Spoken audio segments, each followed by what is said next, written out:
In this video, I will show you how to calculate working days remaining in a month in Excel like this. So let's get started. Here in this Excel sheet, I have the current date in this column and a list of holidays in this column. Now I want to calculate the remaining working days in the current month starting from the current date. We can use the Excel network days function to calculate this.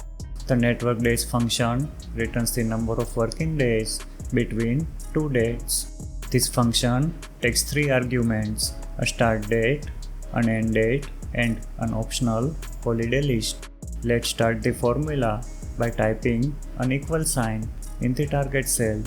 Now type network days followed by an opening bracket.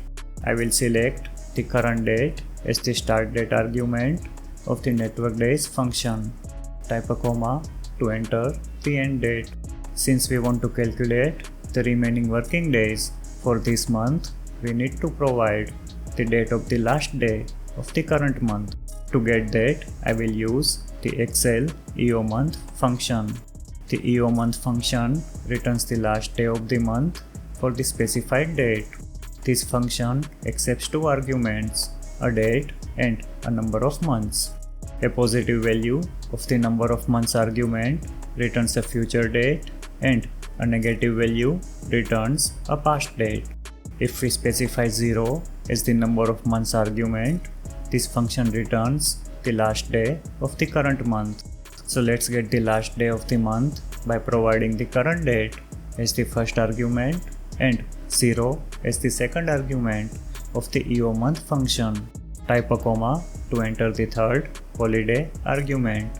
Since we already have a list of holidays, I will select this cell range as the holiday list argument of the network days function. Type the closing bracket and hit the enter key to complete the formula. As you can see, we now have the count of working days left in the current month. The network days function excludes weekends, that is Saturdays and Sundays by default.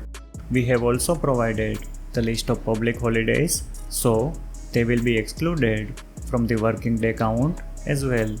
Watch these videos for more Excel tips, tricks and how-to tutorials. If you found this video helpful, please like the video and subscribe to our channel.